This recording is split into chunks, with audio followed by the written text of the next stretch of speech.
Sorry about that. Hi, everybody. Welcome to the opening round of the Formula Challenge Series, the 2022 Formula Challenge Championship. My name is Justin Sutton. Joining me, of course, Lewis McGlade, who hopefully will have some working audio now. Well, I have fixed it. That was entirely my end. I do apologise to everyone. But yes, a brand new season of Formula Challenge here on R-Factor. Just giving the production booth a bit of a heart-in-mouth moment there. It wasn't their fault. It was completely on me. I do apologise. But yes, David Marocek won back in 2021 and booked himself and by Coles Burst Esports a place into the 2022 grid of Formula Pro. And Justin, who's going to join them? It's going to be such a tight journey over the next 6 rounds. Yeah, 6 rounds, as you say. It all kicks off today at Spa-Francorchamps, and with an incredible grid of drivers as well, too.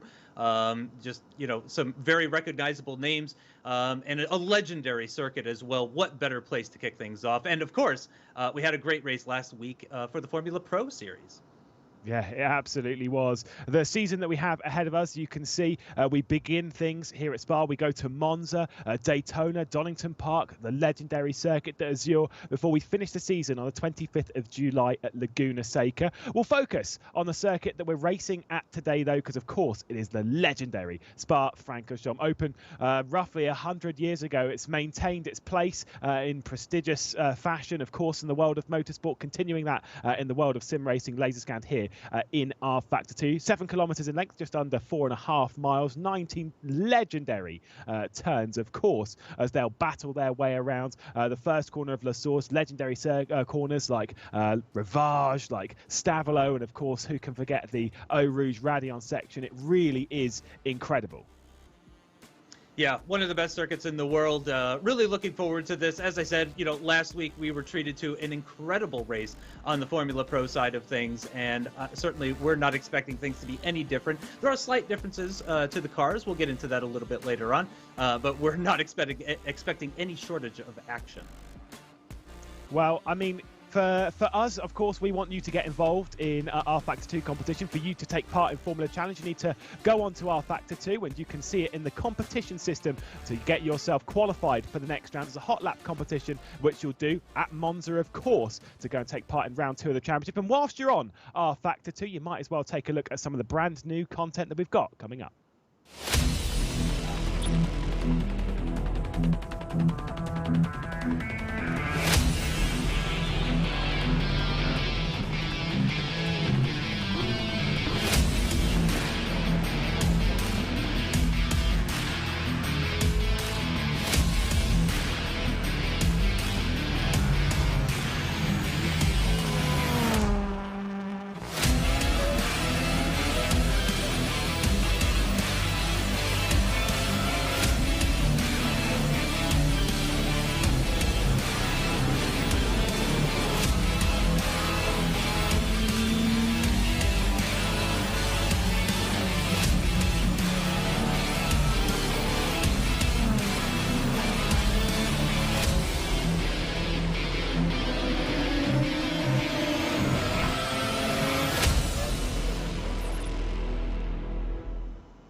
Now, I've finally actually been able to drive some of that brand new content. The touring cars are so good. And of course, with the laser scanned editions of Donington Park, Brands Hatch and Laguna Seca, 2 of which we will be visiting throughout the season. Definitely some content you should go and get yourselves a part of. Brilliant stuff, isn't it, Justin?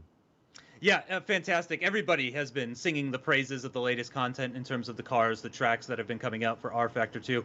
Really high quality stuff. And, in these cases, as you say, the latest laser scan and of these circuits as well, too. So, yeah, fantastic stuff. And like I said, everybody that I've spoken to that has, given it a go has absolutely loved it. Yeah, I certainly do. As a touring car fan myself, I couldn't think of anything better to add to the platform. But we'll focus on today's action, at least for now, as Formula Challenge will be roaring into action momentarily. We'll take a look at the format that we have for not only this round, but across the season as well. 2022, of course, will see us race in Formula Challenge, featuring drivers and teams from the R-Factor 2 competition system, which you yourselves can go and take a part of. They'll battle it out in 6 rounds in some of the legendary circuits, starting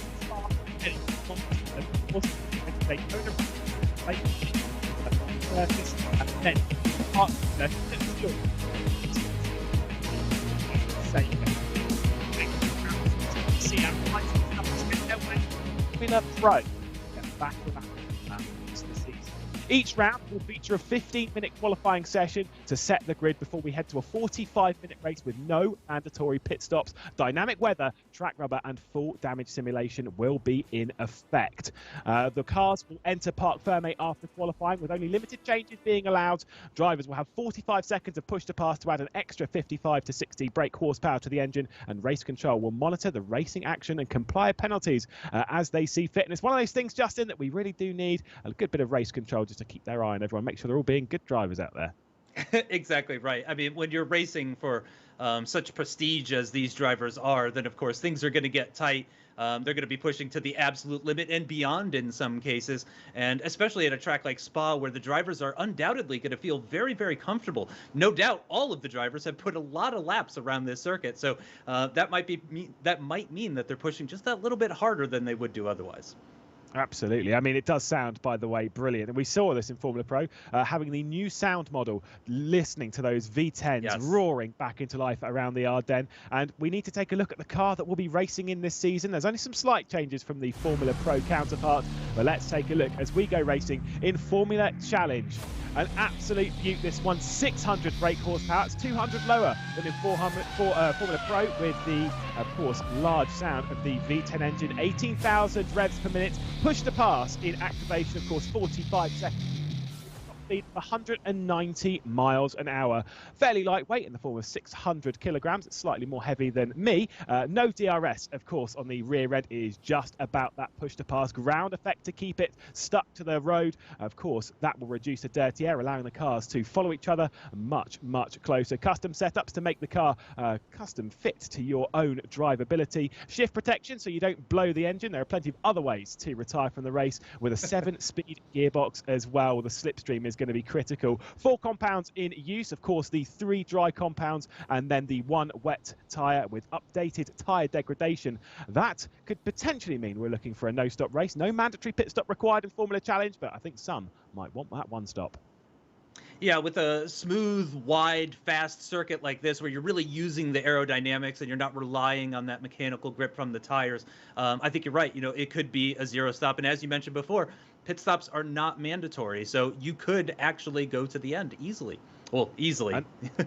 Yeah, I mean, you're saying easily, but what we're really thinking is I'm glad I'm in the commentary booth, because that sounds like hard work. 45 minutes as a stint. Of course, we saw a couple of drivers going quite long, but the thing is, in Formula Pro, we did see a few 2 stops around here, which, of course, they do have to make a pit stop in Formula Pro, so it's not 1-to-1. But the fact is that we saw some 2 stops. The tyre degradation around here is still quite high. Maybe looking to some to start on the mediums. The hard tyre is just not really that great around here.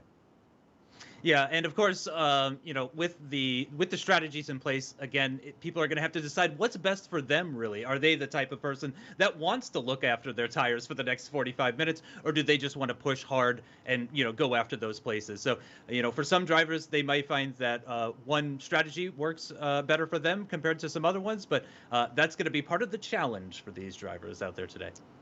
You could say the Formula Challenge. But that's a rough one. Yeah, no, but we won't, though, because that's a terrible thing to say. But either way, it's going to be a difficult ride, because everyone is looking for their place to move up into Formula Pro. That's the entire reason we're going racing here. Yeah, people want to get into the top 3. They want to get their shot to get into Formula Pro, which again is going to be airing every other week whenever this is not airing. So again, round 1 was last week, and you can catch round 2 next week as well. So if you're new around these parts and you haven't seen any Formula Pro, Formula Challenge, just know that the cars get even faster around that one. Yeah, absolutely. I mean, 800 brake horsepower in Formula Pro, just 600 in Formula Challenge. Means around Spa, we're lapping roughly 3 or 4 seconds slower. Does mean that we might see some more interesting racing, because that slipstream and that push to pass, of course, we were speaking about this, is 55 to 60 brake horsepower. The percentage of additional power is higher in Formula Challenge than it is in Formula Pro.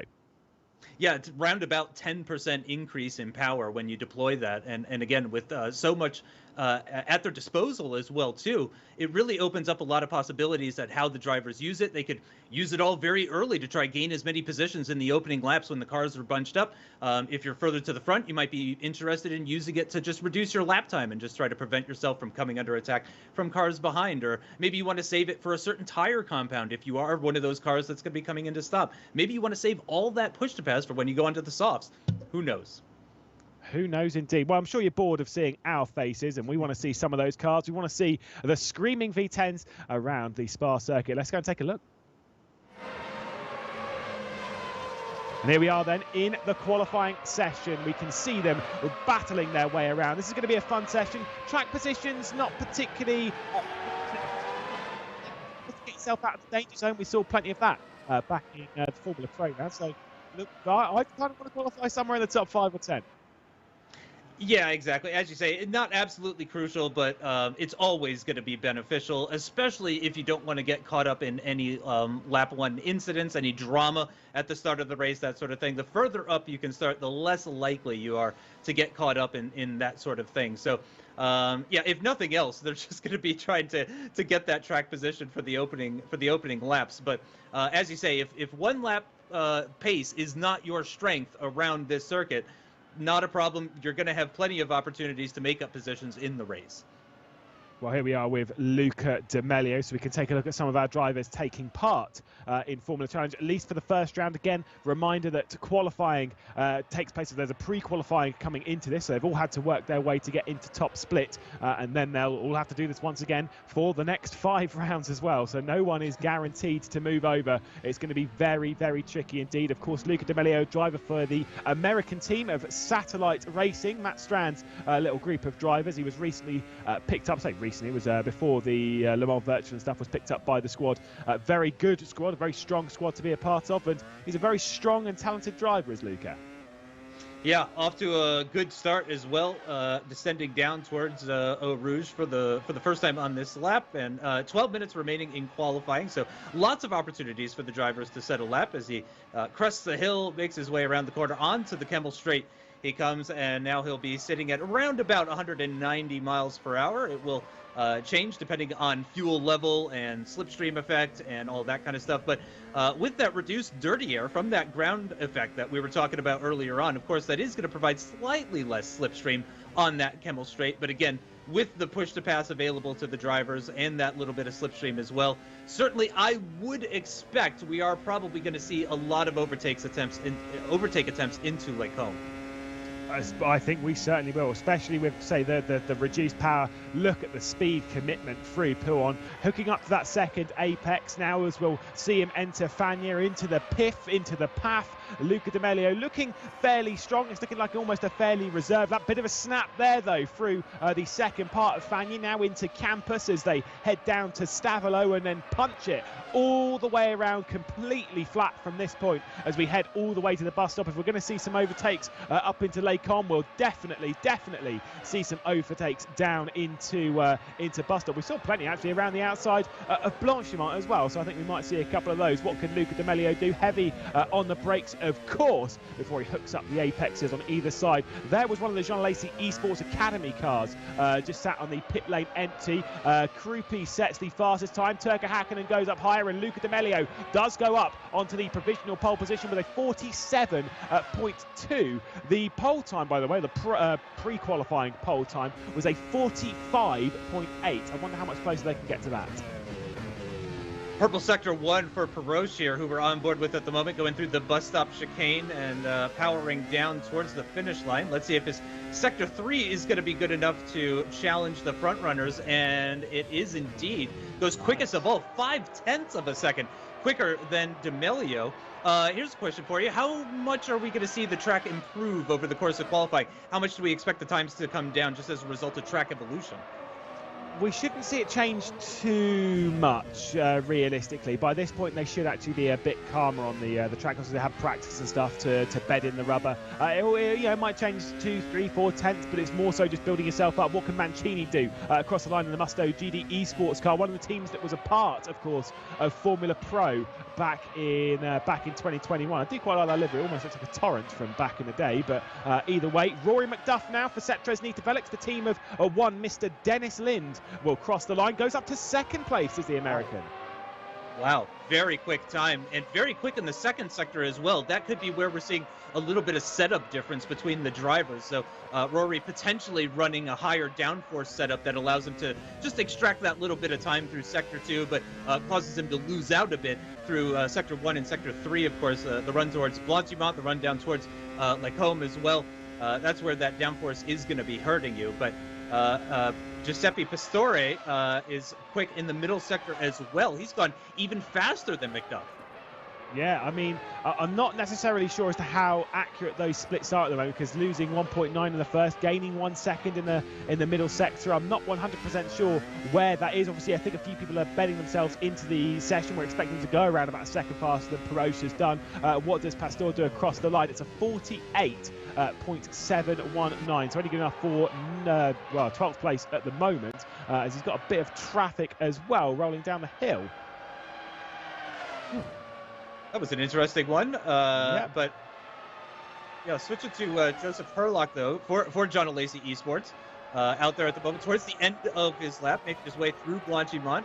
As Lewis said, definitely would expect to see some cars through side by side through Blanchimont. Not an overtaking location typically in real world conditions, but in sim racing, absolutely. Most sim racers will go for it. A bit twitchy through that final chicane, and it is going to be a 147.9, so a little over 1 second off the pace. That's good enough for top 10 as it stands right now.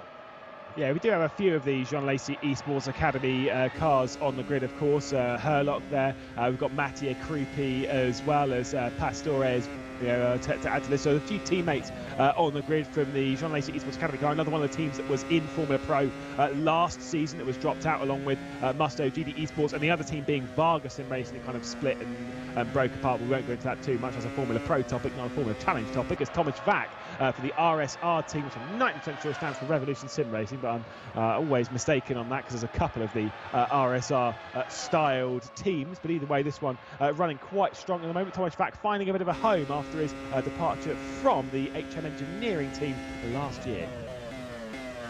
Into the final couple of corners for him now. Let's see if this is going to be a quick lap, powering down towards the start-finish straight now. It's not that line, it's actually this line up here, and it is a 148.0 as we're getting now into the second half of this qualifying session. So still plenty of time for drivers to get out there and set a clean lap.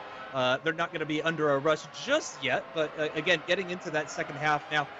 So if you don't already have a time on the board, then definitely you are going to be keen to get a representative time. Oh, that's a big snap of oversteer for Peroche there coming out of that final corner, and that's definitely going to hinder him. Yep. Well, I think we'll. I mean, it was a bit of a moment, wasn't it? I mean, we're going to see a couple of these. Danny Van Der Neet now going purple in the second sector as well. There's a lot of that purple in the second sector. Kind of makes me seem like you're saying, oh. Is that a spinner in the back there that I saw? I think so. Well, let's see what Antonio LA can do. Ooh, that's big. Ooh. Yep, that's going to definitely be a problem. I think because in Formula Pro they have the rule they must return to pit lane, and I'm assuming that's the same rule applies here in Formula Challenge as well. They must kind of return to pit lane. Here's Mattia Krupi, definitely one of the more popular drivers on the grid. Certainly we wouldn't be popular if we were driving around, but either way, there's some fans obviously in chat for each of these drivers, and Mattia Krupi definitely one of those.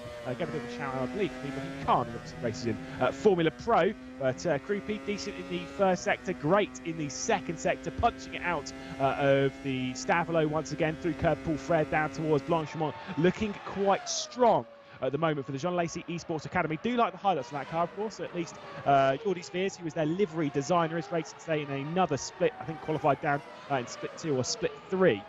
He's racing elsewhere. He's a livery designer and likes to add little touches to each of the cars so they stand out. Krupi punches it towards the line. What's the improvement going to be as he hits the front? It goes to second place just behind Peroche.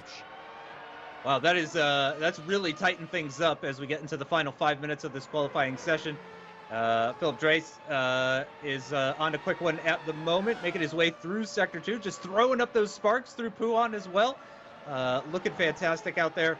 And down towards the chicane he goes. Should be coming up to the Sector 2 split fairly shortly here. And we'll find out how quick this lap is. But yeah, they're clearly coming in quite quickly now. We're starting to see more and more competitive times on the board. Lots of drivers have set a time at this point. Let's see if he can pick up a bit of slipstream on the run down towards Blanchimont, because of course every racing driver will pick up any snip of slipstream that they can pick up, whether a driver's coming into the pits or on a hot lap or just coming in. Final couple of corners now. It was indeed a quick second sector for him, and let's see where that's going to put Philip Drace after this quick lap with just over 4 minutes remaining in this session. And it is a 147.5. It's going to be good enough for 7th position as it stands right now. Yeah, Philip Drace has done quite well. It was Rory McDuff. I was going to say it was one of the Sectres Nita cars that he was getting a little bit of slipstream of. Doesn't return the favour though, so I think Rory might think, oh, thanks, mate. That would have been sweet. As McDuff looks to challenge once again to go and grab the front row of the grid up Radion and punching it onto the Kemmel, straight through the Kemmel curve. It's about 2 kilometres, by the way, from La Source all the way to Les Combes. It's an incredibly long run where you are pinned on the throttle before you touch the brakes here. Throw it over the curb right, throw it over the curb left. Lost the rear end a little bit there though, did McDuff. And you can see in the first sector drop down a little bit, but remember the first sector split is before they've got into Les Combes, so not necessarily representative if your first sector isn't so great. Yeah, exactly. And again, it could just be down to setup there. Again, you can see just really chucking it into no name there was Rory McDuff, and down towards Pouhon. This is the really high speed stuff. This is where the aerodynamics are really pushing down on the car out of that corner, and he's certainly going to be looking for one of the top 3 spots. But again, not the best of first sectors. Not a great start to the second sector as well either for Rory McDuff, and it is a good time anyway on the second sector as he powers his way out of Stavelot, through Curveball Frere, down towards Blanchimont once again. Less than 3 minutes remaining in qualifying now. We are coming down into those dying moments, the final few laps. Rory McDuff, the Boston native, into the final complex of corners, heavy onto the brakes, of course. It's been a decent lap, a few kicks of oversteer though, showing that this car really does like to hang the rear end out a little bit. McDuff towards the line, he's been pushed down into 4th place. Is there any improvement? The answer to that question is no. 47.376, so lost out a bit of time, and that is his session done. He'll pull over to the right hand side and escape. He might well be able to actually get out and set another lap time. Here's one of his old teammates though, Turka Hakkinen, up into 6th position in the session, less than a second off of the pole time. Yeah, looking strong at the moment. Would love to find a few more tenths just to start challenging for that top 3 position. It's just over a couple of tenths to get into the top 3 for Turka Hakkinen. Good middle sector down towards Blanchimont. Again, no dramas through Blanchimont with the slightly reduced horsepower compared to the Formula Pro cars, but with no reduction in downforce whatsoever. This is where you really need that mechanical grip as you make your way through the bus stop chicane. You can see the track falls away on the left side through the second half ever so slightly, powers down to the line, and it's a 147.3 for Turka Hakkinen. And yeah, not his, I think he could improve a little bit on that, but I don't know if he's got enough time. Well, here's Christian Michael, of course, someone who does so well in GTs, was battling, I think he actually won the Formula GT Challenge title in season 4, but I won't fully say that because we don't want to say things that are completely wrong. Either way, he was definitely competing for it in the Sectres Nita camp. Incredibly fast on that side, incredibly fast in endurance racing. We get to see him race in open wheelers as well. Gets a little bit of slipstream from the Jean Lacey Esports Academy car that dives now down into pit lane. What can Christian Michael do across the line? His teammates up in 4th. Can he join him up the order? Moves up ahead of Turka Hakkinen, but not towards Rory McDuff. We are in those final moments of the session. Back to the Musto GT Esports driver of Mancini. I think most drivers have effectively finished with their lap times, to be honest, because you can see the circuit. We're not seeing too many out.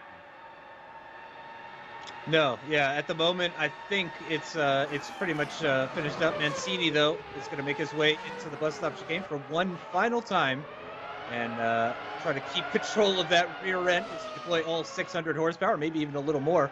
And it's a 147.9, no personal best in sector 3 for Mancini on that attempt, but it is good enough to get him inside the top 10, top half of the grid as it stands right now. And again, we think it's probably going to stay like that. Here's Antonio Fedele for the R-Factor 2 Stealth, and that's not a team, but either way, it is a stealthy livery that he'll be using. Obviously, one of those ones that you could drive yourself if you picked up the Formula Pro car and chucked it around legendary circuits like Spa, like this. And of course, you know, why not one of our brand new circuits in the form of Brands Hatch, Donington Park, or Laguna Seca? Get yourself some practice in for a bit later on in the season. What does Fedele do across the line? He's down in 18th at the moment, moves up a single spot into 17th.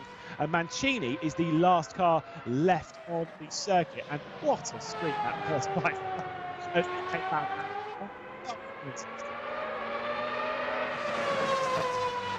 Yeah, fantastic sound from the V10. Lovely, lovely sound. It's going to sound even better when we have multiple cars going into the same corner side by side. We're going to see a big old screamer on the run down into La Source, of course, on the run up into Les Combes as well. Incredibly uphill, by the way. Again, we've said this before in Formula Pro with John, that it doesn't seem like it's super uphill into Les Combes, but it really is. And you notice it in a car with 600 brake horsepower, because as much as we're talking about 190 miles an hour top speed, obviously that will be reduced slightly because of how much that incline is. As much as it's 2 kilometers long, you surely should be hitting full speed in the car as to what you would expect. You'd be using maximum gears, etc., etc. But you actually don't, just because of how steep it is. Yeah, and you really feel it on the way down as well too. Obviously, coming right out of Les Combes, you're immediately into the roller coaster section of the track, basically, where gravity is essentially pulling you and making the car go fast. It make things really exciting for the drivers. They certainly will, as we'll round out the very first qualifying session of the season. And it was a bit calm at the end there. No real major late improvements. Everyone just kind of had a bit of a breather there. You know, the track didn't really come in late on. Everyone set in some great laps early on in the session. It stopped them from improving late on. Yeah, you're right. Like I said, I was certainly looking for some slight improvements towards the end there. But yeah, it seems some drivers were actually struggling a little bit. I don't think it was an issue with traffic or anything like that. I think it was just, the nature of Spa, pushing a little bit too hard, trying to find every single tenth, and maybe some small mistakes being made here and there. But we've got our incredibly competitive grid of drivers ready to go racing. Yeah, I mean, we saw the lap from Rory McDuff there as he was driving it, and some of the corners, the rear end was kicking out. It's kind of the direction that some drivers like to take it. Some drivers like a car that's a bit more understeery. Some drivers like a car that's a bit more oversteery. So even outside of the idea of making a car a bullet in a straight line and trying to make that work, there are other options that you can take to make the car work more suited for you. And going too far one way or the other is not only going to make you a little bit slow, but it's also going to increase tyre degradation massively, which is something we do genuinely have to think about in a 45-minute race where, to remind you, there is no required pit stop. Yeah, and some drivers will inevitably, I would assume anyway, try to go to the end. Again, smoother circuit is Spa-Francorchamps compared to, it's all things are relative, obviously, but it's on the smoother side. And again, the drivers are very used to it. They know where to push and where to hold back in order to make those tires last the 45 minutes. But who's going to be interested in doing that? Who's going to be interested in pushing to their heart's content? Not long until we find out the answers to all of those questions and more. Well, yes, we are indeed on the formation lap here at Spa, so we should be able to take a look at the grid, the rundown of the drivers that are taking part in the very first race of the R-Factor 2 Formula Challenge Series. To be looking at John Lacey Esports Academy car, struggling a little bit in qualifying. It's okay towards the start of the session, really did drop back in that one. You can see some liveries there. A few John Lacey Esports Academy cars, a few set testing developers. Of course, we've got that satellite to Luca D'Amelio. We also have a couple, or we have at least one Netflix Grand Prix car in the form of Danny Van Der Neat. Of course, Netflix Grand Prix being one of the teams that's actually in Formula Pro. Yeah, definitely going to be one to watch. I think all of the teams that have drivers being represented in Formula Challenge are going to be having a lot of eyes on them, keeping an eye and seeing how things go for this very first opening round of the season, of the 2022 season of Formula Challenge. A lot of changes from last year, but I think almost entirely positive all the way through. Really looking forward to seeing what these drivers can put on for us. And again, I really cannot highlight enough how excited I am to be at Spa for the opening round. There are very few tracks that would be at the top of my list for tracks that I would want to go to for the first race. And Spa is definitely one of those tracks that is right near the top, because it's just so familiar, and it always delivers in terms of the racing and the action and all that kind of stuff. No shortage of overtaking locations. Lots of excitement, a wonderful natural flow to it as well. And, you know, it's hard for me not to just gush about Spa-Francorchamps for minutes on end, honestly. Yeah, I mean, it is a truly sensational racetrack. We just want to clarify as well one thing before we actually go to the racing. There's been a bit of an issue prior to coming into this, and a bit of a technical issue from the competition side. And so this will actually not be a points scoring race. They'll reschedule it to later on in the season, but this one will not be a points scoring race. We'll do this as a nice little demonstration as to what to expect, and to encourage you to join us more through the Formula Challenge season, and of course for Formula Pro as well. It is Peroche on pole position with Mattia Krupi and Sander Callas. Rory McDuff in fourth position as well, as we prepare to go racing once again, as the R Factor 2 Formula Challenge season, at least to some degree, begins here at Spa-Francorchamps as we race our way down into the first corner. It was Rory McDuff a little bit on the outside. I think it was really attacking as a big dive down the inside. My goodness, that was an absolute send from Eros Masuli, I do believe. I think it's Peroche leading at the front of the grid. It will head side by side down the hill, up to Eau Rouge, up through Radion once again, and the 2-kilometre climb to Les Combes. Here they come onto the straight for the first time. I wonder if there will be any moves from any of the drivers. Surely there's going to be at least one car looking to make a move to the inside as they get down into Les Combes for the first time. And indeed, it looks like a couple of cars going side by side in the background there. No major dramas, though, as most of the cars have made their way through. Yellow flags are out, though, so something has happened to somebody at some point in the grid. But for the most part, it's looking pretty clean. Masculi in second position, right behind Kalash, as we lead them away for the first lap of the season. Yeah, Sander Callas using a lot of the curb on the turn in there, of course, into Eau Rouge, into Eau Rouge into Pouon. Now, getting way behind myself or ahead of myself, but either way, Sander Callas then leads from Eros Masuli, who was a bit dicey over that first lap of the Musto GT Esports car. Christian Mikel did get ahead of his teammate. Christian Mikel started in 6th place, managed to dive his way up into 3rd. That is in the Cetres Nita Velix car with, I believe, the blue highlights that will just be coming through the back of shot. He's got his teammate in Rory McDuff, his old teammate in Turka Hakkinen, Philip Dreiss, who's using the push to pass for the first time in the season, as he's going to try and get past Turka Hakkinen. He'll look inside, outside. Where's he going to go coming into Blanchimont? He looks to the outside line. He's going to send it around. Doesn't decide to completely commit to it, but now he has to worry about Tomasz Vack, who's trying to attack in the background in that RSR car. The big send down the inside. Oh my goodness, there's a bit of contact as Jelle Binsbergen comes around the outside. Tomasz Vack has been sent around. Yeah, Bach came off worse for wear on that one and is continuing to drop down. In fact, that's going to be the end of his day.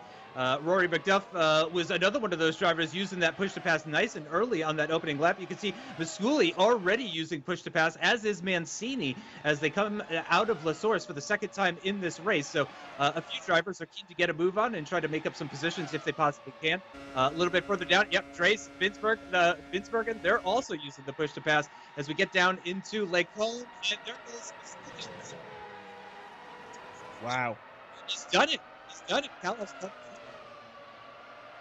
Absolutely incredible there. That was a great little move from Eros Mashuli. Sandar Callas just basically sat there waiting and dropping back now into second position. We'll see what he can do to maintain his attack. It's Nita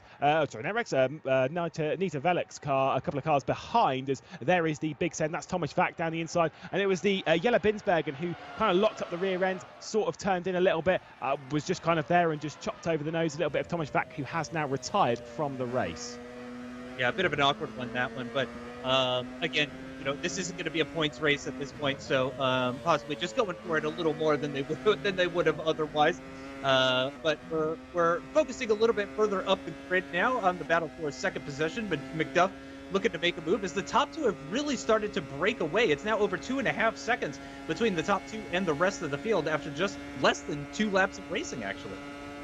Yeah, we'll see McDuff going to try and battle out with his teammates as going around the outside of the bus stop. That'll be a big send. He's going around the outside, but of course, Christian Mikel, with all of his experience, is going to be able to hang on. Mikel, McDuff, Hakkinen, Dries, and Jelle Binsbergen in this battle for third place at the moment. Of course, Rory McDuff defending from his old teammate. I mean, how many titles, race wins and such did those two have in the LMP2 car over years gone by? They were always teaming up in that, because Turka Hakkinen was recently a part of the Cetres Nita Velik's team when it was Singularity, when it was Hydra Esports, and then when it changed to Cetres Nita Velik's, of course, the team of Dennis Lind. And they're all going to batter it out now for third position, the final spot on the podium. But Jelle Binsbergen in that Jean Lacey Esports Academy car, he's the one with the push to pass being used as he tries to get past Turka Hakkinen, who does manage to hang on with Philip Dries as well.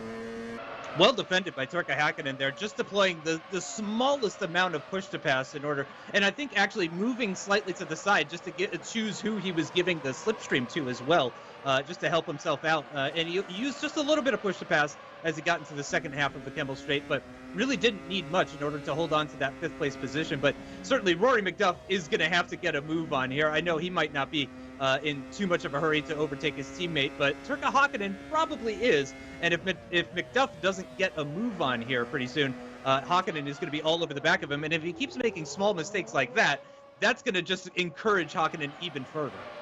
Well, the second pit stop then from Pastore at the start of this race. He's in 16th and last on the grid. Thomas Vack in 17th. Fedele retires from this one, as we'll see this battle continue for 3rd, 4th, 5th. I mean, regardless of this being an exhibition race, they are going to put on a very good show here. The two teammates from Cetres Nita Velik's, because, I mean, why not? Bit of brand recognition. Let's see if Rory McDuff can make it stick around the outside this time. That was a solid no, as he has to worry about Turka Hakkinen once again. They are having a couple of drivers join this fight as well, in the form of Mancini, in the form of Van Den Eet, in the form of Falco as well. There's the push to pass being used as Jelle Binsbergen gets to the inside of Philip Dries for the NeedRacing.com car. Not going to make that move down into turn 1, but maybe on the run down towards Eau Rouge and Radion. The kick off the corner from La Source was absolutely superb from Jelle Binsbergen, who manages to hang on to 6th. Yeah, fantastic stuff. Great battling in this little group here as we turn our attention to the battle for 3rd. There goes Rory McDuff with the benefit of some slipstream, some push to pass. He's going to have to go around the outside into Lake Home, but that quickly becomes the inside line. And in fact, he's done it even before they got into the braking zone or in the braking zone. McDuff then 3rd. That's absolutely right. Up into the podium position. He'll be watching his mirrors. He'll be trying to keep a hold of his teammate. He was saying to me a bit before this race, I can spoil this now. I think it's all right to do so, whether he's changed his mind with it being an exhibition race.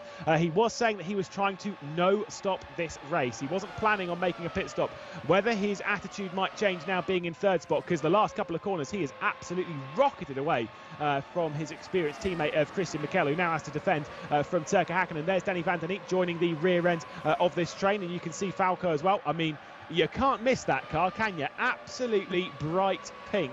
There is no way that Danny Van Den Eek doesn't know that there is a car right on the rear end. That Netrex Grand Prix car just going to try and hang on to 9th position before he tries to focus forwards.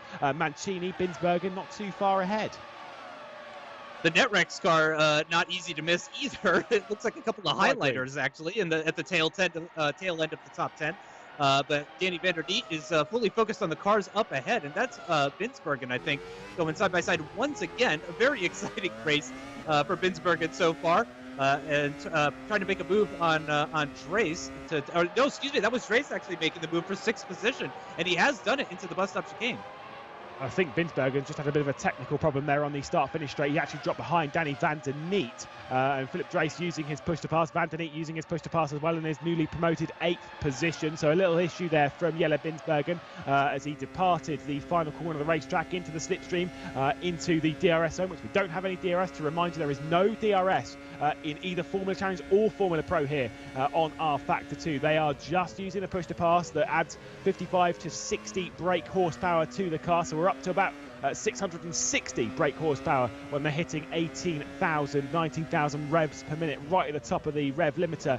And Danny van der Neet throwing his way around the legendary Spa circuit. I'm sure, yeah, regardless of this being an exhibition race, I'm sure they'll all be enjoying this to some degree, because this is a fantastic train and a great advertisement for the upcoming championship. Yeah, really highlighting how effective the regulations are. You really don't need the DRS, honestly, when you have as little dirty air effect as they have going on. But Danny van der Neet has mirrors full of Binsbergen as they get their way out of Puan down towards the chicane. And he got very, very close to the back of that Netrex car, but in the end decided that was not really the best overtaking location, decided to hold station for the meantime. I wouldn't worry too much, by the way, about Eros Masuli and Sander Callas running away at the front. If you want to join us for the next rounds of Formula Challenge, there are a couple of issues about as Jelle Binsbergen's looking around the outside. Oh, he's committed to it, and he's just about there. Room was given from Danny van der Neet, so that was a nice little bit of respect. Who sent it in way too deep? No. Oh, he might collect Strice. Oh, my goodness me. It was actually Mancini that he might have just touched there. He was going in so hot, I thought he might have done a bit of bowling action and taken out a couple of cars there. Absolute madness. He was focused too much on his rear end, on his mirrors, on Jelle Binsbergen, and nearly collected a whole group of cars. Yeah, I think you're right. You could see the lockup on the front tires as he was just laying onto the brakes coming into the bus stop chicane. So yeah, I think both of us saw that one coming, but thankfully, I think no major damage. Here's Mancini now, going to make the move on Trace. This is for 6th position. Again, having to go around the outside, using that push to pass. Here goes Danny van der Neet. He's going to slip through as well. He's going to follow Mancini through to move his way up ahead of Trace, and he's done it. And that's 2 for 1. Actually, Trace has lost out to Binsbergen as well. I think it's because Drace got into the rear end of Danny van der Neet just in the braking zone. You kind of saw a little bit of a snap from van der Neet as we're riding on board. And I do believe that is because of the car making just a little bit of light contact.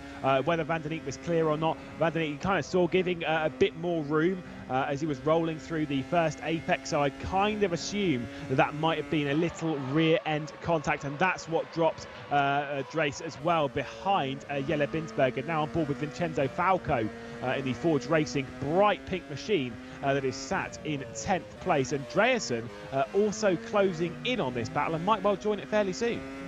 Pastore right behind him as well, too. So, yeah, this could easily become an even bigger battle. And it is worth remembering as well that this is essentially the battle for 3rd position that all of these cars are taking part in. If they can manage to make enough overtakes, they could easily find themselves in a podium position. Falco darting to the inside there, thinking about possibly making a move up the inside into the bus stop chicane. Thinks better of it, though. Decides to hold on for the meantime. But definitely seems keen on making a move on Philip Trace here, especially if Binsbergen continues to pull away a little bit, because that's going to provide... Oh! And I've unfortunately just commentator cursed someone. Yep, that's Binsbergen just losing the back end coming out of the source. That was a solid note from Jelle Binsbergen. That car will be done for the day, as here comes the overspeed from Vincenzo Falco. The slipstream, of course, of Drace being dished out to that bright pink Force Racing machine, and that move is completely done way before we even think about breathing on the brake pedal. Falco up into 8th position now. Philip Dreis directly behind, and Dreasen, Pastore, as you were saying, really close as well, a part of this battle. I think Philip Dreis might be already struggling with a couple of tyre issues as well, because he's dropped back an awful lot the last few laps. Yeah, that's a fair point.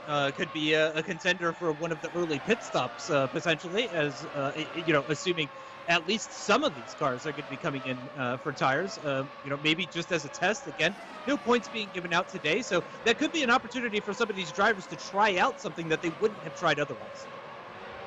We'll take a look at the replays to what happened to Jelle Binsbergen. So you'll see there was a little snap first off. You kind of just about saw it. It was a little snap, caught it, and then that would obviously have overheated the tyres ever so slightly, got a little bit too confident, pushed the throttle back down, and bang, went into the barrier. Here is Rasmus Andreasen. I was wondering which of the Andreasens it was. There was a few in sim racing. Of course, the Danish driver actually teamed up with Burst Esports, a talent that's kind of been taking a part in some of the GT racing that we've had here in GT Challenge, down in Split 1, Split 2, but has his opportunity at least to race here in a broadcast race, and it is my time to tell you that he likes to snap his spaghetti, which I was told many times many moons ago, and I am not about that. That's why I'm not a Rasmus Andreasen fan. But either way, in this battle, he is in 10th place and trying to work his way past Philip Dries. Well, you know, you got to have standards in life, so I commend you on that one. Truly unacceptable. And by the way, Pastore had a little issue towards the tail end of that last lap, just before Stavolo, actually. And that's caused him to drop off the back of Andreasen, who is now making that move for 9th position. Andreas, who, again, we think potentially could be struggling with tires a little bit. Andreasen feeling the need to actually deploy a bit of push to pass there in order to make this move stick around the outside. Oh, and there's a car there, stationary. And I think that may have been exactly what Andreasen needed to comfortably take that position, because the stationary car was on the right side. He was on the left side of the circuit, so that may have just played into his hands ever so slightly, but Drace is still all over the back of it. Yeah, my goodness me. I think that might have been Mancini, who's now that car just in the rear of shot, managed to get back going again, just ahead of Pastor and Zalagianis. But I mean, that was a proper life flashing before your eyes kind of moment there, and they were both very lucky to have gotten through that, because the car stationary over on the right hand side, clearly it's very easy to spin there. I'm just going to take a wild guess that it was probably a little bit too much speed going into the corner. The rear end dropped and then was pushed over to the left hand side. Whether he made contact with the barrier or not, we'd have to wait and see, but that would be a pretty scary moment when you're battling with someone and suddenly there's a car there. Yeah, exactly right. And I mean, these can be pretty twitchy cars, and you know, oftentimes the drivers are just making them twitchier in order to improve the speed and just find that little bit of lap time. So you know, the cars are already twitchy by nature, and then just made even twitchier by some of the setups that I imagine some of the drivers are applying. Because again, it is an open setup here in the Formula Challenge. But into turn 1 for Turka Hakkinen through La Source, down the hill, down towards Eau Rouge, and down towards Radion as well. Hakkinen has fallen off the back a little bit. It's about 1 second away. Here's that replay of what happened. Just dropped the rear end in the braking zone there, managed to flick it around. I mean, I'm not a fan of that flick spin, I'll say that, because that was pretty dangerous to have done that. But either way, I had to get back going again. So fair enough. Falco just kind of getting offline a little bit before rejoining it. This is back with George Zalagianis, who's battling it out with Pastor. This is 11th position, so Pastor's dropped back now into the 12th, and George Zalagianis has got up into 11th spot as he'll try and close down on Mancini, who's obviously might have overheated his tyres. Nicola Pastor we're on board with, and picking up a bit of the slipstream. Don't get these, the R-Factor 2 stealth car and one of those Netrex, Netrex Nita Velix. I've done it again, mixing those two up, getting the Nita Velix nearby, because those two will be very easy to mistake. Yes, absolutely. But yeah, Pastore slipped down to 12th, as you mentioned. And is probably going to be struggling. We're rapidly approaching half distance in this race, coming up in the next 5 minutes or so. We're going to be coming up to the halfway point of this 45-minute race. So if anybody is looking to run a 50-50 sort of strategy, replace the tires halfway through, well, that window is going to be opening up very soon. And here goes Mancini, actually, around the outside of Drace. Two drivers that we think potentially have been struggling a little bit with tires, side-by-side through Blanchimont, side-by-side into the bus stop chicane. A bit of contact between the two of them as well. And I think Mancini may just have this one, but no, they're actually still side-by-side. Yeah, nice little move there for the Musto GDE Sports driver. Maybe pinching a little bit too much into Blanchimont. Rasmus Andreasen is rubbing his hands with glee looking at these two battle, and does finally complete that move. Does Mirko Mancini. And then behind that, of course, just trying to... it wasn't actually Andreasen, it was Zalagianis. I'll correct myself. As Danny Van Den Neet now trying. He's got past Hakkinen. He's now trying to get past Christian Mikel as well, the first of the Cetres Nita Velix cars. So now, as I've been mixing up their names all the way through this broadcast, I think we'll be mixing up the liveries as well, as Danny Van Den Neet does get up into 4th position. Next target, Rory McDuff. Yeah, Mikkel slips down to fifth position, which Turka Hakkinen is the next in line if he was thinking about making a move. But a little over a second is the gap between Mikkel and Hakkinen as it stands right now. Danny van der Neet, though, after making that move, has McDuff just up the road. Again, the pit stop phase could be an opportunity for somebody to do some sort of undercut, overcut, something like that potentially. But also, we could be treating all of these drivers as if they're going to the end on this set of tires. And that's another thing. I mentioned earlier that some of these drivers might try something different that they wouldn't have done otherwise, since there's no points being given out in this race. And that might be the one stop. This might be an opportunity for a lot of drivers to try that one stop. Or zero stop, excuse me. Yeah, exactly. Yeah, no, I'm getting. Yes, like the idea of saying a zero stop is just crazy to me. But yes, 45 minutes, a zero stop. To remind everyone sat at home, if you didn't join us earlier on in the race due to some technical issues, this is an exhibition race, so no points will be given out at the end of this. They just get to put us on a nice little show here on this Monday evening. Zalagian is trying to get past Philip Dreiss now, up and under. Either way, which way can you do it? Punches. Christian Mikkel comes straight into the pit lane now, so he is the first of our stoppers just prior to the halfway point of the race. Zalagianis was looking, didn't commit. Good to see somebody coming in a little bit early. Again, I like to see a variety when it comes to the pit stops. Oh, and we've got already battling for third position, and McDuff defending with some push to pass there. Van der Neet responds with some more push to pass around the outside for Danny van der Neet as they get into Lake Home, and it looks like he's actually done it. He's gotten the move on McDuff, so a couple of positions in a couple of laps time. Yeah, nice little work there from Danny van der Neet, the lone Netrex Grand Prix. There was kind of expecting maybe 3 in this race with Carlos Martin and Jake Dennehan, but unfortunately those two not racing. Zalagian straight around the outside, 11th position. He is presently in. Pastor in the 10th position, as that is the full around the outside. That one, it doesn't work. We've seen it a couple of times. We've seen it being given a good go. We saw it in Formula Pro a couple of times, but that one, a solid no out of 10, as we'll rise our way back up the order. Cetres, that's not actually Cetres, Dieter Felix of Christian Mikkel. I am surprised, though, that Mikkel's only dropped down into 5th place, though. Yeah, that corner reminds me of Luffield, for anybody that's super familiar with Silverstone as well. It's just one of those corners that just keeps going and going and going, and it's so difficult to go around the outside of Rivage. So yeah, no surprise that Zalagianis was not able to pull it off at that particular corner, but he's given it absolutely everything and putting on a heck of a show. I have to say, one of my favorite overtakers of the race that we've had so far is Zalagianis, doing a great job of making some difficult overtakes work, and also, remember, qualified quite a ways down as well. As I've just noticed Kalash up at the front deploying a bit of push to pass. He's a bit in no man's land, quite a ways off of Mashuli and Van der Neet as well. 12 seconds down to Van der Neet, but using a bit of push to pass, maybe just recovering from a mistake or trying to find some lap time. Maybe this is his in lap. Who knows? Pastori as well deploying a bit of push to pass. Let's see if Zalagianis can get that move done that he wasn't able to do on the previous lap. Indeed. Let's see what can possibly happen in this little battle. Looking to the outsiders, they'll head side by side up towards. That was easy. That was about as easy as it gets for the Need Racing driver. Of course, just dropping that position. Yeah, Pastore moves himself up into 9th. Dreiss slips down once again, losing another position down to 10th.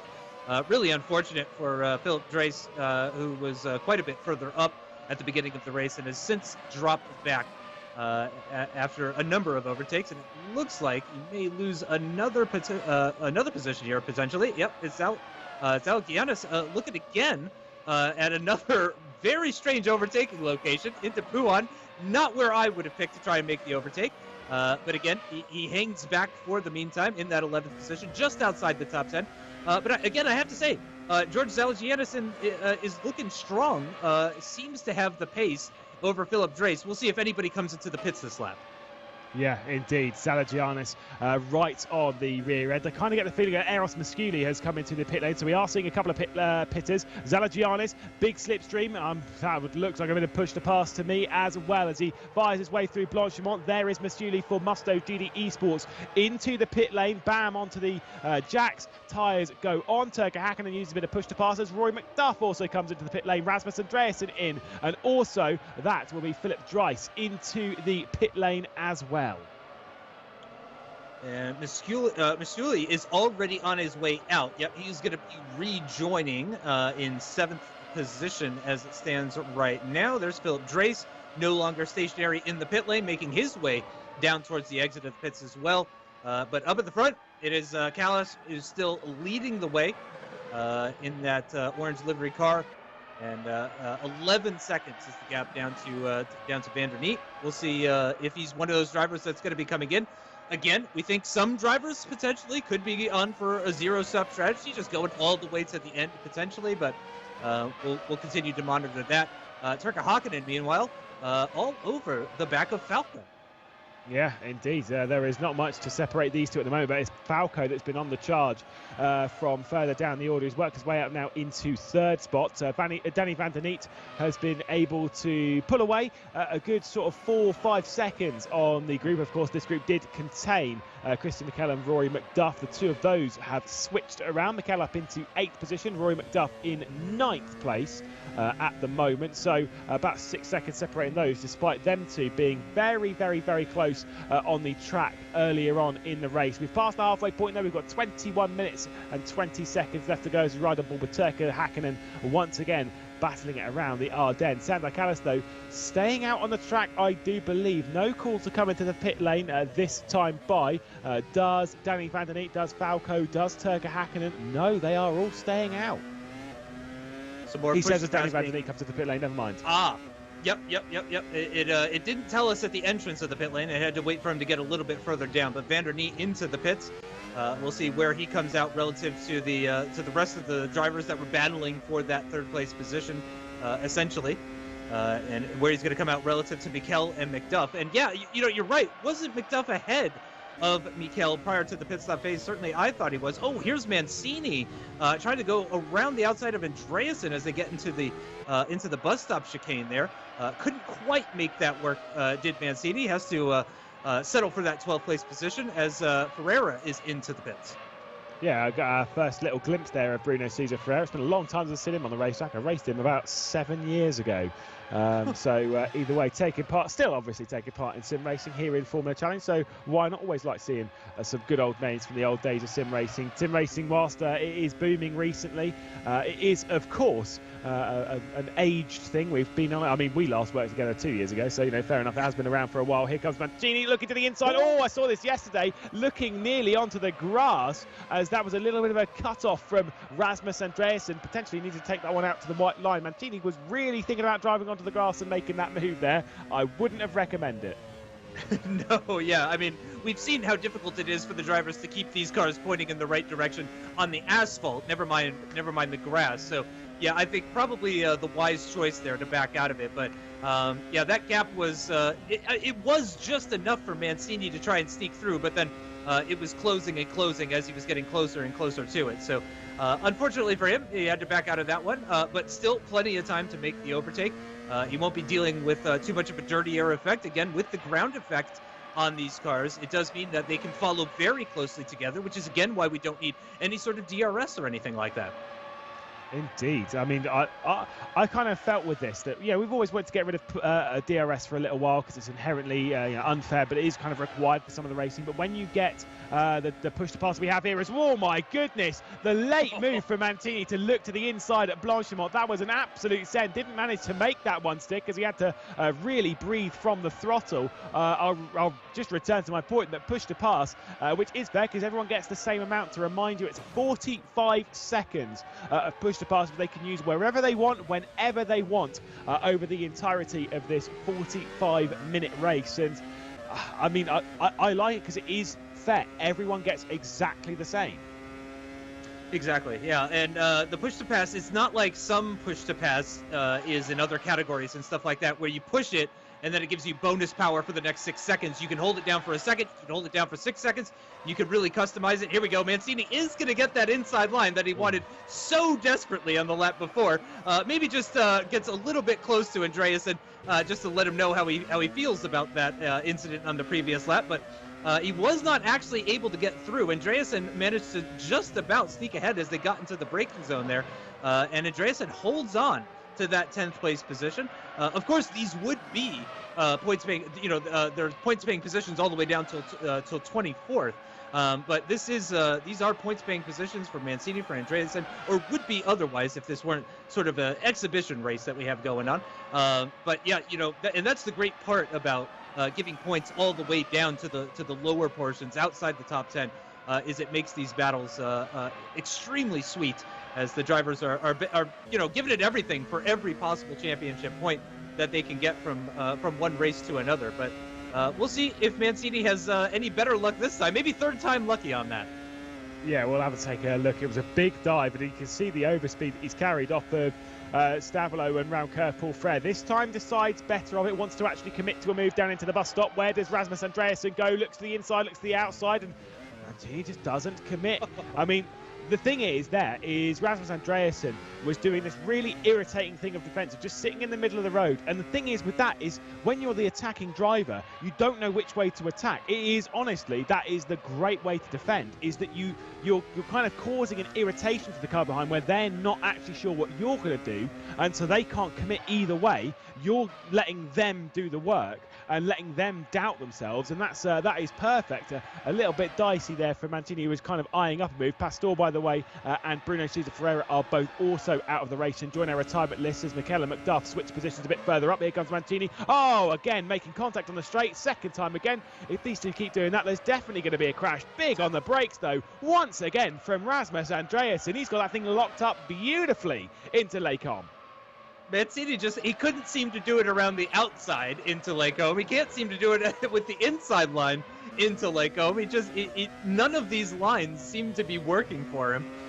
He can't do it into he struggled doing it into the bus stop chicane as well, too. Meanwhile, by the way, while that was going on, while we were focused on that, McDuff and Mikel switched around a couple of times, actually. McDuff catching up to the back of his teammate, making the overtake, but seemingly because this is an exhibition, they actually were really giving it everything. And they really were not letting anybody have the position. There we go. A couple more leaders into the pits. So they are not zero stopping. Falco and Kalash both into the pits, as is Zalagianis as well. Yeah, at the moment then, Turka Hakkinen, of course, the winner of the very first race of the season we had at Daytona Beach, now leads the race at the moment. Here's Mancini. Oh, yep, there we go. That was always going to happen. It was always going to be a bit of side-by-side contact. I wonder what race controllers they are actually going to look into this, but it being an exhibition race, I don't blame them for not maybe throw out a couple of warnings rather than larger penalties. But I wonder what they would make of an incident like that. Just a little bit off the corner at Blanchimont, came across a little bit late into Mancini, and a kind of, I think that might have been a little bit naughty there from Rasmus Andreasen, if I'm honest.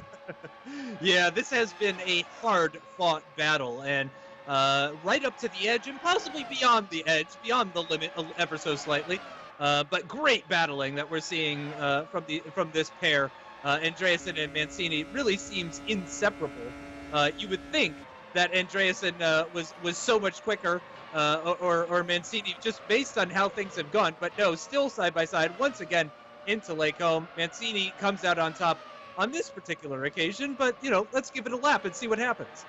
Yeah, I mean, that was a big send from Mancini, and this time kind of pulled it really far over to the right-hand side, and this time getting as far away from Rasmus Andreasen so they don't make contact for the fifth consecutive straight in a row. They've had a few wheel bashes, and I think Rasmus Andreasen might need to take a look at that one on the replay to understand as to why these two were making contact, because I think both of them should probably take a look, because I don't think they'd be particularly pleased with each other. I've always said that if you're going to make contact, at least do it in a corner. I mean, on a straight line it doesn't make any sense, but either way, Turka Hakkinen continues to lead, then Eros Masuli and Sander Kallas in second and third. Rory McDuff, as you pointed out, is ahead. Eros Masuli is out of the race with a DQ. Eros Masuli is out of the race. How did he get a DQ? Might have been for speeding in the pit lane and then not serving the penalty, but either way, is out of the race. Well, if it was a retirement in dramatic fashion, I have a feeling we'll be getting some kind of replay just to show that off, because why wouldn't we? Let's glorify that kind of stuff. It's just pixels in the end, after all. These Absolutely. aren't real cars with real value or anything like that. So. But yeah, I think you might be right on that one. That it may have been something slightly less interesting than a crash that ended up sending him flipping end over end or anything like that. Again, I suspect probably would have seen something like that already. But yeah, Hakkinen now leads the way 6.5 seconds, right about 6.5 seconds after Callis made that pit stop. And there is the errant Mashuli, no longer Eros Mashuli, it's now errant Mashuli. Yeah, he's in the pit lane. I mean, speaking of drivers that have been in sim racing for a long time, I've seen Eros Mashuli battling for championships in open wheelers since all the way back in the likes of 2014, 2015. He was battling for the GPVWC Super League title, so he's battled out for years in cars like this. So was looking really strong a bit earlier on in the day, but of course, being an exhibition race, clearly something went wrong. Maybe he had a like I said, drive-through penalty and thought, actually, I will just keep it out on the racetrack and I'll just try and have a little bit of fun setting the fastest lap before I go off to watch the football, which, you know, yeah, fair enough, each their own. Turka Hakkinen, here's our race leader at present. Of course, the Cetres Nita X driver, I think he still kind of works for the team a little bit, as he's not really found a home after departing the team. He needs to kind of see what else is about. I mean, I always assumed that Turka Hakkinen would end up in a team like Kova. Of course, he is Finnish, and Kova is a very Finnish team. Obviously, they more race elsewhere in sim race, but it would be cool to see him take the stranglehold from that team and seeing them march their way into R Factor 2 competition, one of the most respected teams in sim racing. We'll have to see what his pathway has. The young driver, I think he's 18 years of age, great in the Le Mans Virtual, but also carrying on in fine fashion here as well, as he presently leads ahead of Sandro Cabazon. I think Hakkinen actually was also the driver with one of the best accidents I think I've ever seen in R Factor Esports. I think it was GT Pro Series, or maybe it was GT Challenge, but he had an absolutely enormous accident. I want to say it was at Imola, but I could be wrong about that. But I just when I think of Turka Hakkinen, and I know he would probably hate this, but when I think of Turka Hakkinen, I think of that absolutely enormous accident. But thankfully for him, no such dramas here today. Sander Kalash, though, is catching up to the back of him at quite a rate of knots. I don't know if that's something that you've picked up on, but it was 6.5 seconds just a lap or two ago. Now less than 3.5 seconds. So Sander Kalash definitely going well on those on that fresh set of rubber, and finding a pretty massive delta on Turka Hakkinen, who continues to lead the race. Christian Mikkel currently deploying push to pass. Doesn't seem to be coming under attack. But Van der Diet also deploying push to pass. Maybe he's trying to catch up to that fourth place position in the dying stages of this race, because we are into the final 10 minutes now. Yeah, absolutely. With Sander Callis, by the way, catching as we head up to him at the moment in the orange and black, of course, of simracing.club. Obviously, remember that this is a car that is on fresh tyres, or fresher tyres rather than Turka Hakkinen, our race leader. Turka Hakkinen has been on those tyres for the last 35 minutes. Sander Callis pitted roughly just after the halfway point of the race, so he's been only on these tyres for 10-15 minutes, and also was running away in a dominant race with Eros Mashuli. The two of them were 5 seconds apart, around 7-8 seconds ahead of Rory McDuff and Christian Mikkel at that point. Turka Hakkinen is a little bit further back from that, so that's where Sander Callis has found a little bit more time over the last few laps. And through this middle sector here, you'll really see Callis close in bit by bit by bit. Of course, the Estonian driver that is absolutely flying at the moment to catch our race leader. I would suspect if Hakkinen gets caught by Callis, I don't think it'll be for particularly long, but a bit of a technical issue there from Sander Callis. I wonder if that's holding him back. Yeah, potentially. But yeah, I mean, with that fresher rubber, when he does catch up to Turka Hakkinen, I can't imagine Hakkinen is going to fight that one too much with that difference in tire life between the two of them, and just how quickly Callis is lapping at the moment. 2 seconds as it stands right now. McDuff deploying a bit of push to pass. Saw yellow flags coming out as well in Sector 2, but I don't see anybody stationary or anything like that. No major issues. But the battle for 6th position continues to rage on. And other than the top two, this is, I think, the next most likely pass to have happen. Zalagianis, not done just yet, has been probably one of the busiest drivers in terms of overtakes throughout the course of this race. Left, right, which side is he going to go to? He's going to have to pick a side as he gets down into the bus stop chicane. Surely Falco is going to defend the inside line, but actually does not need to really go up the inside. Zalagianis really wants to find a move, but parked on the apex there was Falco. And they're going to be side by side on the run down towards turn 1. I have a feeling this battle is going to go all the way to Lecombe.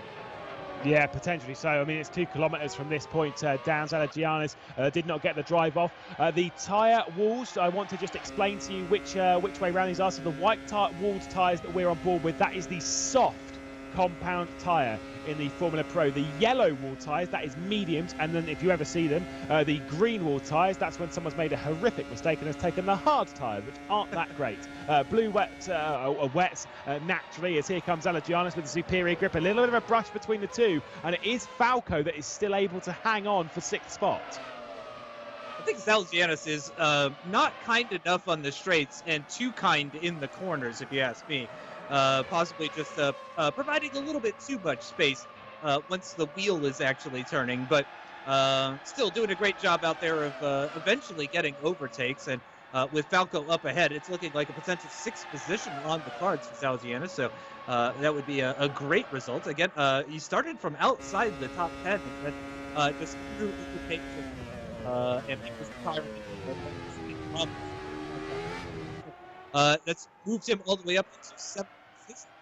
But he could make that 6th. We're getting very close to the end of the race now as Turka Hakkinen continues to lead 6 minutes ago. Sander Kalas all over the back of him. Oh, you can see the twitching from Hakkinen. Surely that means... my.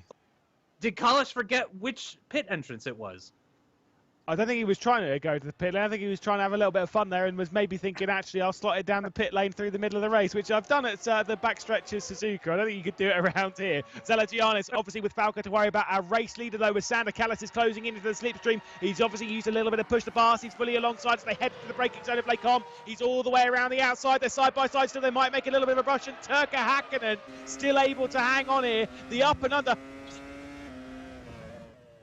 Down to Ravage, the Finn hangs on at the front. Well defended, I think, from Turka Hakkinen. That was about as good as it gets, really, on that one, especially with the tire disparity between the two of them. Very, very difficult circumstances for Hakkinen that he finds himself with 5 minutes remaining in this race, and with much, much older tires relative to the car behind him. But also, yeah, I wanted to point out, Falco dropped behind Dreis. Zalagianis managed to get past Falco. Dreis managed to get past Falco as well. Mancini is the next car in line to possibly get past Falco, who seems to be struggling on tires or fuel or something like that at this stage of the race. I mean, could be a bit of a thrilling battle over the final few moments of the race. We're in the final 5 minutes. Once they hit the line, we'll probably be heading on to 3 laps to go with 4 minutes and 40 seconds. They're aiming at about 1 minute 40 lap times. So Turka Hakkinen's a long way to try and hang on. Again, as we saw from Rasmus Andreasen, kind of holding in the middle of the road was Turka Hakkinen, basically not saying to Sander Kalas which way he's going to go. And Sander Kalas could not really attack there. Breaks the slipstream, looks to the really deep inside again, trying to fill up the mirrors, trying to get into the blind spot a little bit of Turka Hakkinen as they head through La Source and down the hill. Superior grip on Sander Kalas' car, but he lights up the rears too much once again. I think he was going somewhere completely different because he's trying to time his run here because there is such a thing as being too close. Yeah. Yes, exactly right. I think you're right. I think he was trying to break the slipstream early on. And now he's got that slipstream, and surely this is going to be enough. Hakkinen defends with a bit of push to pass. Does Sander Kalas have any push to pass remaining? He's later on the brakes into Lecombe, around the outside, becomes the inside line. The left-hander becomes the outside again through the next right-hander. Hakkinen continues to defend down towards Ravage. He's got the inside line once again. Surely Kalas can't go around the outside here. He's seen it not work.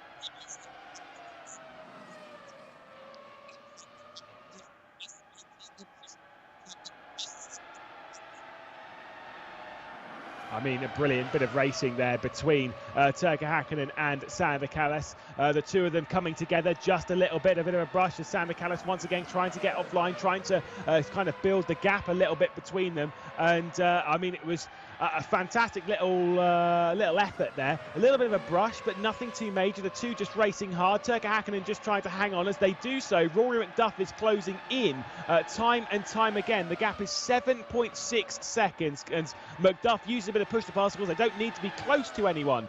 They just can use push to pass wherever, whenever, however they want to use it, and that's their indicative nature with the 45-second of push to pass. The deep on the brakes there from Sander Callas. Here he goes around the outside. The big send. He's there. He's fully there. This really is between the two of them, because Turka Hakkinen is to hang on. Sander Callas absolutely sends it down the inside. From here at Spa, you can oversee on Eau Rouge. Let's see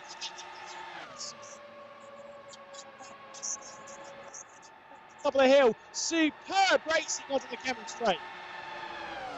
Incredible stuff, but Hakkinen is still leading, still using push to pass as well, and it looks like it's gonna be enough. He's done it. He is managed to stay ahead of Santa Claus. It's a big heavy on some curve there. This unsettles the car ever so slightly through that Lake Home complex there. And I thought, it's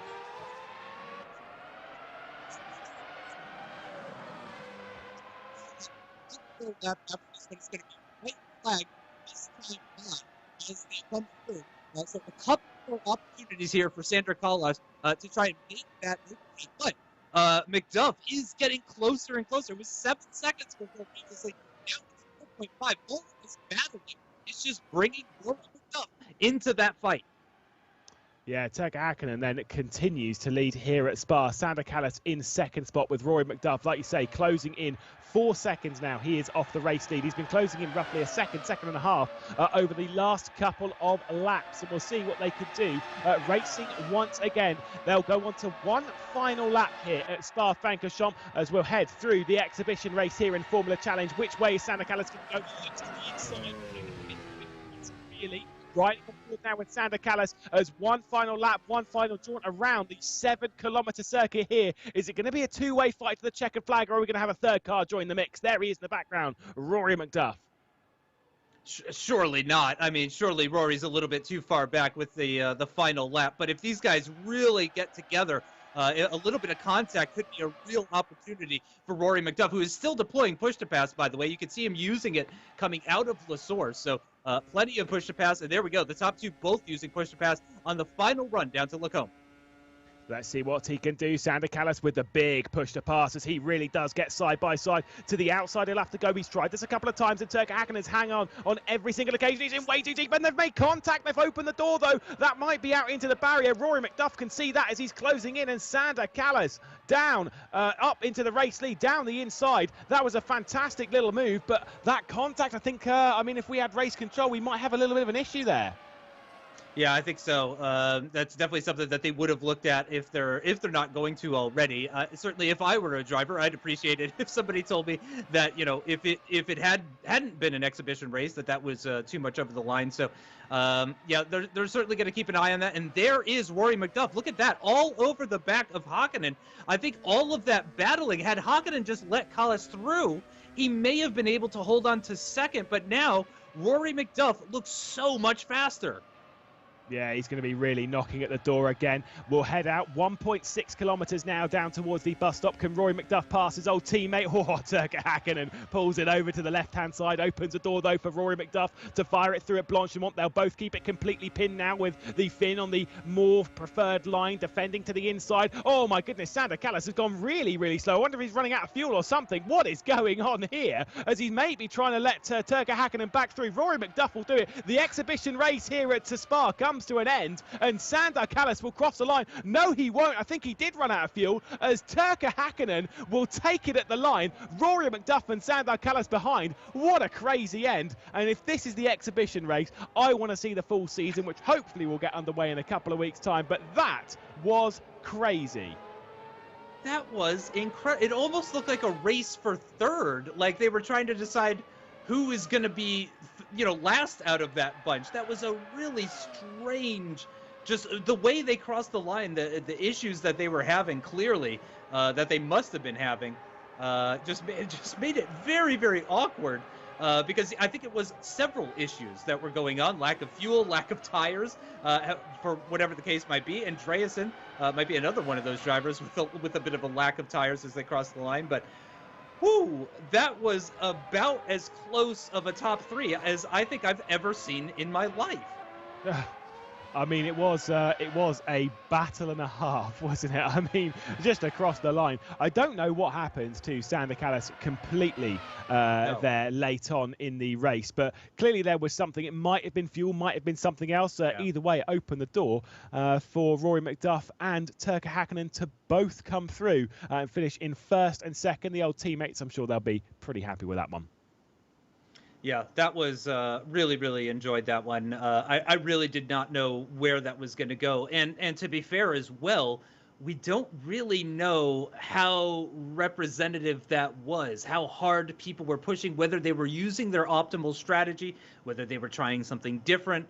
It's difficult to say, but one thing is for sure, they were battling very, very hard. Whether they were on an optimal strategy, whether they were trying something new, whatever the case might be. That part is it's regardless that they were battling very, very hard. They wanted to put on a show, and they did put on a show. That was incredible. They really did. Like you say, considering some of the issues we had coming into it, all they had to do was go out there and just make us entertained, and we certainly were. Let's take a look at some of the results then from the exhibition race here in Formula Challenge to begin the season. It would be Turkka Häkkinen taking that race victory ahead of Rory McDuff and ahead of Sander Callis. The three of them across the line separated by less than a second. Christian Mikel in fourth position with Danny van der Neat for the Netrex Grand Prix team in fifth. Philip Dries, who was in the thick end of things up and down the order. I think he was running in third at one point, running in 10th at one point, ends up right between the two of them in sixth place. Vincenzo Falco in the Force Racing car in seventh place with Mirko Mancini in eighth. Two cars one lap down in Zalagianis and Rasmus Andreasen after a couple of issues late on in the race, and then a slew of retirements as Nicola Pastor, Bruno Sousa Ferreira, Jelle Binsbergen, obviously with that dropping of the final out of the first corner on the rear end.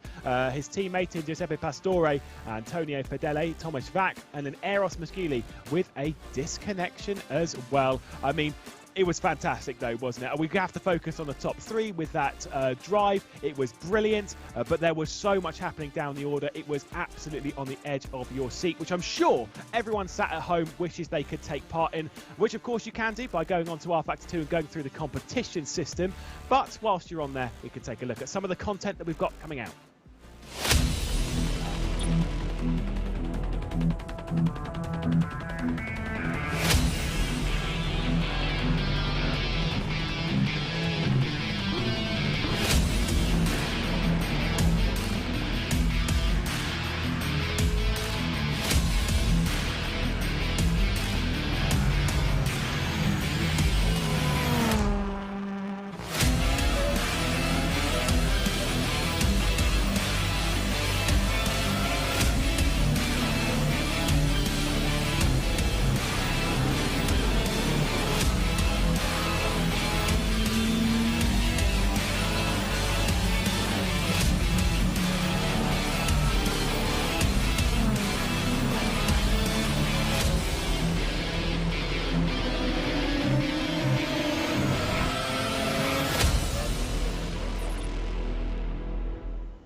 There really hasn't been a better time than now to jump onto the R Factor 2 platform with all this content, with all those quality of life improvements as well. I think the most notable and most obvious is that sound system. It's absolutely brilliant.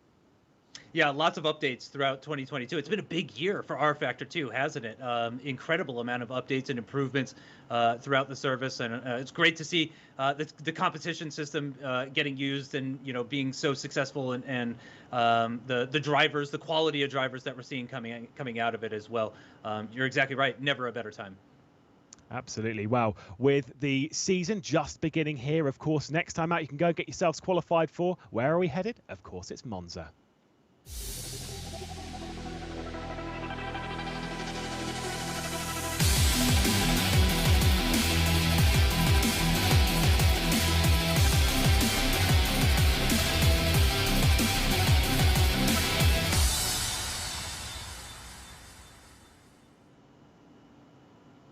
Yes, it is indeed the Temple of Speed to take us through potentially round 1 of the season of the Formula Challenge on R Factor 2 here. I think we should wrap up now. It's been a brilliant day of racing and hopefully we'll get the season underway soon. But of course, before we head to the Temple of Speed and Formula Challenge, we must remind you, you've got to come back here to traction.gg on the 23rd of May as we'll go racing around the legendary circuit, of course, in Formula Pro. From myself, Lewis McGlade, and from Justin Sutton, we'll bid you farewell and good night.